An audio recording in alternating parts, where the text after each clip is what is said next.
इस क्वेश्चन को देखिए, है ना, इस क्वेश्चन को देखिए स्टूडेंट्स, ठीक, ये बहुत अच्छा क्वेश्चन है। कह रहा था अब देखो अच्छा क्या लैंग्वेज में आ गया, कह रहा था standard reduction potential of Fe2+ से। अब देखो जरा, अब आपको परेशान नहीं होना है भाई, आप इसको देख के लिख लोगे ना भाई, नहीं देखो ये देखो बच्चों, Fe3+ से वो कहां जा रहा है बताओ, Fe पे जा रहा है, यानी कि रिडक्शन हो रहा है, कोई बात नहीं है। कितने इलेक्ट्रॉन का एक्सचेंज हो रहा है, देखो 3 इलेक्ट्रॉन निकाल दे रहा होगा, क्या मैंने सही बोला भाई, 3+ से Fe पे जा रहा है ना भाई, ओहो एक सेकेंड 2+ से जा रहा है, ए ऐसे, ठीक, ए ऐसे, ये देखिए 2+ और एक्वस रहा होगा जरूर, और सॉलिड रहा होगा जरूर, और उससे हमें मतलब नहीं है, फेज हमें बार बार नहीं लिखना है। तो 2 इलेक्ट्रॉन बाहर निकाल दिए होंगे इसने, क्या मैं सही कह रहा हूँ गलत कह रहा हूँ, रिडक्शन हो रहा है, 2 इलेक्ट्रॉन गेन कर रहा है ना, ये देखिए ये ऐसे। अब ठीक है भाई, चेक करना जरा, अब ठीक है ना। तो इसके लिए, इस प्रोसेस के लिए आपको standard electrode potential reduction potential वो भी कितना दिया है, 0.337, यानी कि E1 का जो वैल्यू है वो दिया है 0.337 वोल्ट हमें दिया हुआ है, ठीक।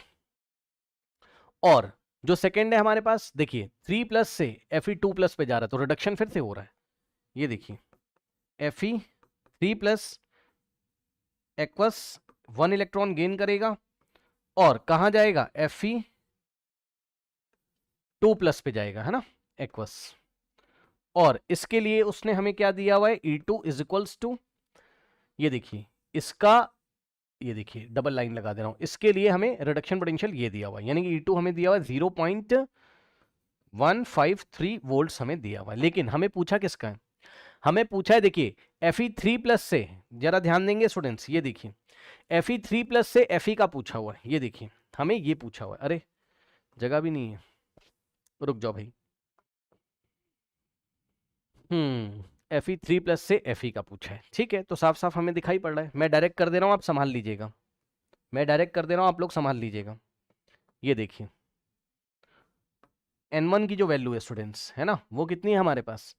यहाँ पे 2 इलेक्ट्रॉन का एक्सचेंज हो रहा है, और N2 की जो वैल्यू है हमारे पास वो कितना है, देखिए बच्चों सेकेंड वाले में देखिए 1 इलेक्ट्रॉन का एक्सचेंज हो रहा है ना, ये देखिए, ठीक है ना यहाँ पर। अब देखिए कुछ नहीं करना है हमें, मेरे ख्याल से तो दिख गया, हमें Fe3+ से Fe पे जाना है, तो ये देखो Fe यहाँ पे मिल रहा है और Fe3+ यहाँ पे मिल रहा है, तो ये Fe2+ से Fe2+ कैंसिल होगा अगर इन दोनों को हम ऐड कर देते हैं, तो यहाँ पर हमारे पास क्या आएगा ओवरऑल, देखिए Fe3+ लेफ्ट हैंड साइड में बचेगा, ठीक, और 2 इलेक्ट्रॉन प्लस इलेक्ट्रॉन तो 3 इलेक्ट्रॉन हो गया, ये देखिए, और फुल एंड फाइनल यहाँ पर हमें मिलेगा Fe सॉलिड, ये देखिए क्या दिक्कत है, और यही तो लेके आना था Fe3+ से Fe3+ से Fe, तो ये थर्ड वाली हो गई। और थर्ड वाली के लिए अगर आप N3 देखोगे तो N3 हमें साफ साफ दिखाई पड़ रहा है कितना भाई, 3 इलेक्ट्रॉन का एक्सचेंज हो रहा है, तो N3 हो गया 3, और E3 हमसे पूछा है, यानी कि थर्ड वाली ये जो आई है इसका हमसे E3 पूछा हुआ है, तो हम लोग E3 निकाल देते हैं, क्या दिक्कत है। अब मैं डायरेक्ट कर रहा हूं, संभालिएगा, E3 is equals to N1 into E1, तो दिस इंटू दिस,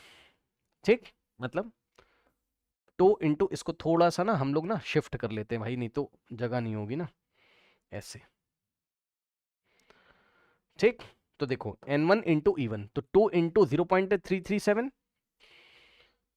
ठीक है, 337, और plus N2 into E2, N2 into E2, तो 1 इंटू, ये देखिए 1 इंटू 0.153, समझ रहे हो, और डिवाइडेड बाय N3 होता है बच्चों, N3 हमारा थर्ड जो होता है हमारे पास, जिस सेल का पूछ रहा है उसमें कितने इलेक्ट्रॉन का एक्सचेंज हुआ है, 3। ये देखिए अब इसको आप सॉल्व कर लो भाई, जो भी आ रहा है, 2 7 14, 1 जाएगा, 2 3 6 प्लस 1 7, 2 3 6, तो 0.674, और ये 0.153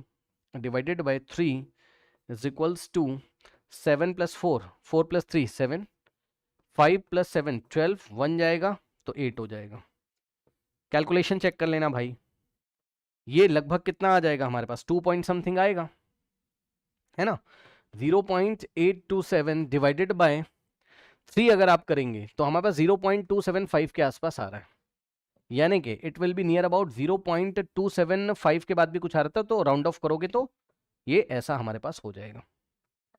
option C is the correct answer, मेरे ख्याल से कोई डाउट नहीं होना चाहिए, मेरे ख्याल से कोई डाउट नहीं होना चाहिए, ठीक है स्टूडेंट्स, इस तरीके से हम इसको हैंडल करेंगे। इस तरीके से हम इसको हैंडल करेंगे। ठीक है स्टूडेंट्स, बताइए कोई डाउट है? कोई डाउट है? अब एग्जैक्टली ऐसा ही एक क्वेश्चन मैं आपको दिखाता हूं जो एग्जाम में आया हुआ है। ठीक है, एग्जैक्टली